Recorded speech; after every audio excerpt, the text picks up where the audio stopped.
Hai teman-teman, kali ini saya akan bercerita tentang legenda lubuk larangan ikan jurung keramat di tepi Danau Siais di Kelurahan Rianyate, Kecamatan Angkola Sangkunur, Kabupaten Tapanuli Selatan, Sumatera Utara.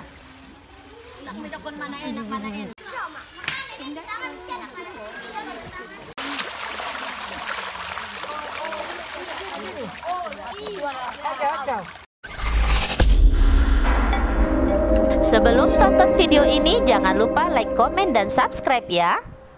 Saat ini saya sedang berada di Desa Rianyate, tepatnya di lokasi ikan jurung keramat yang ada di Desa Rianyate. Sejumlah warga dari beberapa daerah melihat ikan jurung ini dan memberi makan ikan jurung. Yuk kita ya ikuti gimana proses pemberian makan ikan jurung yang dikeramatkan oleh warga.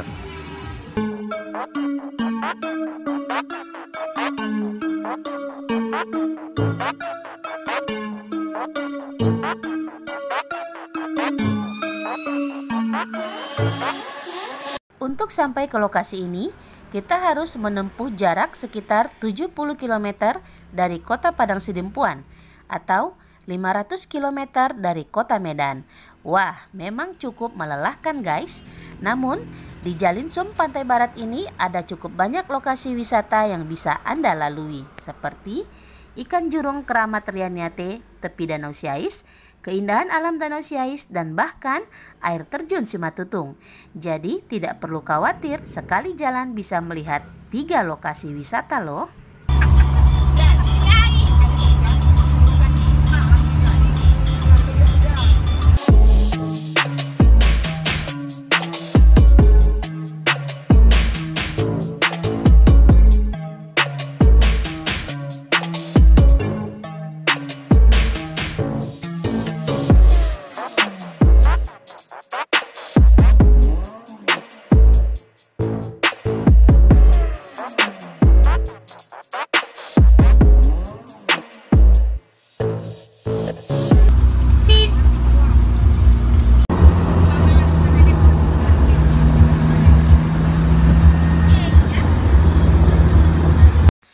Sesampainya di sebuah kampung di Kelurahan Rianyate, sempatkan waktu kita sebentar untuk melihat populasi ribuan ikan jurung atau lebih dikenal dengan sebutan ikan merah.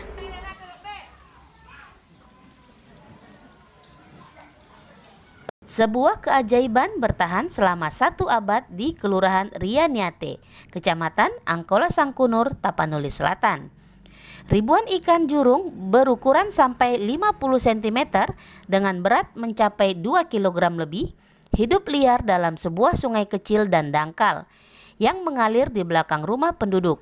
Bahkan bila kemarau tiba dan debit air sungai mengecil, ikan jurung tersebut tetap dapat bertahan hidup di sungai dangkal tersebut. Bahkan gampang sekali untuk menangkapnya, tetapi penduduk setempat tidak memakan dan bahkan tidak mengganggunya. Sebuah kepercayaan keramat telah menyelamatkan populasi mereka dari kepunahan.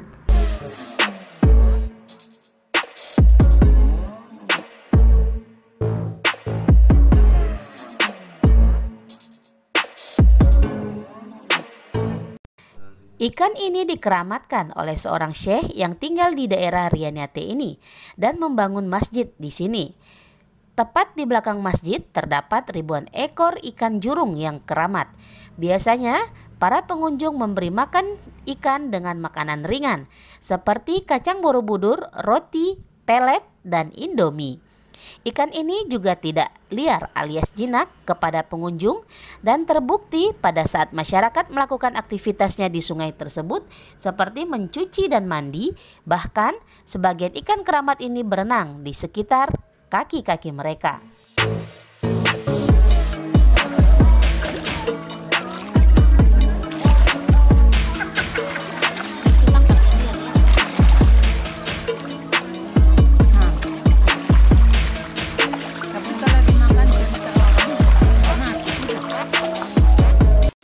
Tapi ada satu hal yang harus diwaspadai apabila kita berkunjung ke objek wisata ikan jurung keramat ini. Karena konon katanya siapapun yang menangkap ikan jurung ini dan nekat memakannya, orang tersebut akan mendapatkan musibah, sakit, bahkan meninggal dunia.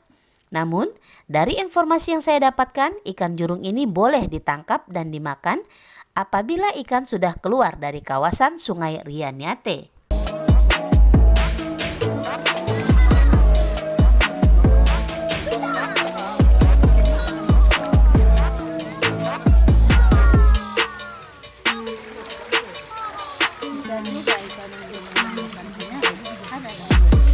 Keanehan lain yang memperkuat mitos itu adalah tingkah laku ikan yang tidak pernah jauh-jauh dari sekitar masjid. Mereka hanya mau berenang paling jauh dalam radius sekitar 20 meter ke hilir atau ke hulu dalam sungai yang dangkal tersebut. Ikan-ikan jurung bergerombol dan bergabung dengan penduduk yang mandi atau mencuci di sungai tersebut.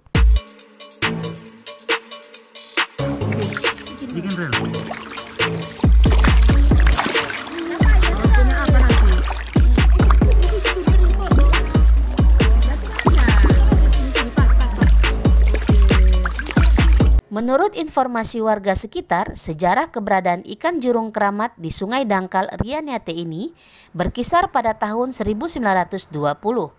Awal mula sejarah lubuk larangan ikan jurung tepi Danau Siais ini bermula dari berkunjungnya seorang Tuan Syekh yang diketahui warga desa Hutabuyung. Beliau memilih daerah tersebut untuk mengembangkan ajaran syariat Islam di daerah tersebut.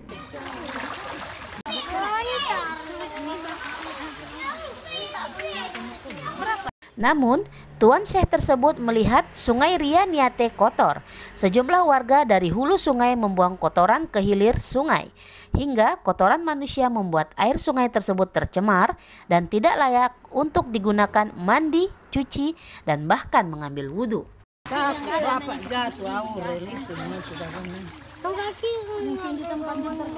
Tuan Syekh tersebut pun langsung meminta sejumlah pengikutnya untuk mencari 7 ekor ikan jurung atau yang lebih dikenal sebagai ikan merah. Ikan tersebut akan membersihkan Sungai Rianyate dari kotoran manusia.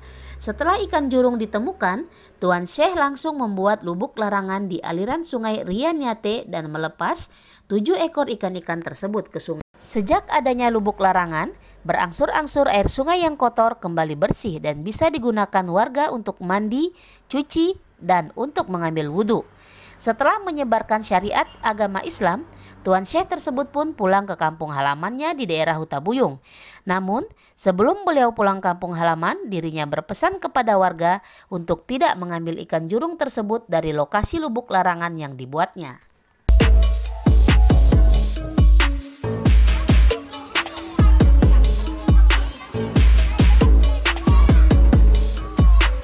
Seiring berjalan waktu, populasi ikan jurung terus berkembang dan bahkan kini jumlah ikan jurung mencapai ribuan ekor. Namun, sebelum lubuk larangan itu dibuka oleh Tuan Syekh, beliau telah pulang ke kampung dan meninggal dunia di kampung halamannya di desa Hutabuyung.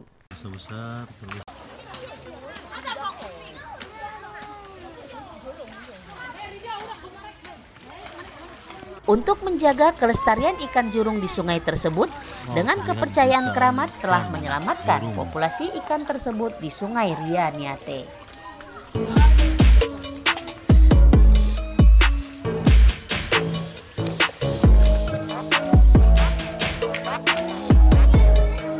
Kini lokasi tersebut dijadikan warga sekitar sebagai lokasi wisata. Jika musim libur tiba, ratusan pengunjung dari berbagai daerah akan terlihat di sepanjang Sungai Rianyate. Para pengunjung dapat melihat ribuan ekor ikan jurung di Sungai Dangkal Rianyate dan bahkan para pengunjung bisa juga memberikan makanan pada ribuan ikan-ikan jurung tersebut.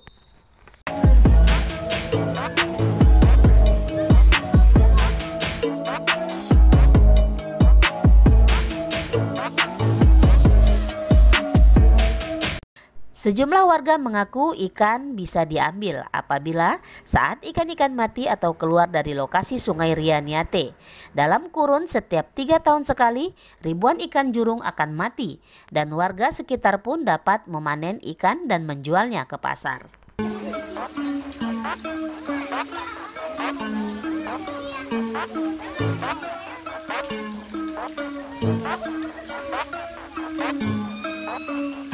Tapi warga harus menginfakkan uang hasil penjualan ikan tersebut ke Masjid Babur Rahman.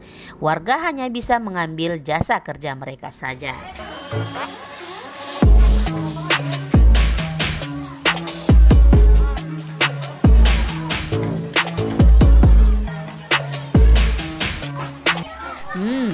Menarik bukan? Wisata legenda Lubuk Larangan ikan jurung keramat Rianiate di tepi Danau Sais ini. Anda bisa datang ke lokasi yang hanya berjarak 70 km dari kota Padang Sidimpuan atau 500 km dari kota Medan. Ditunggu kedatangannya ya.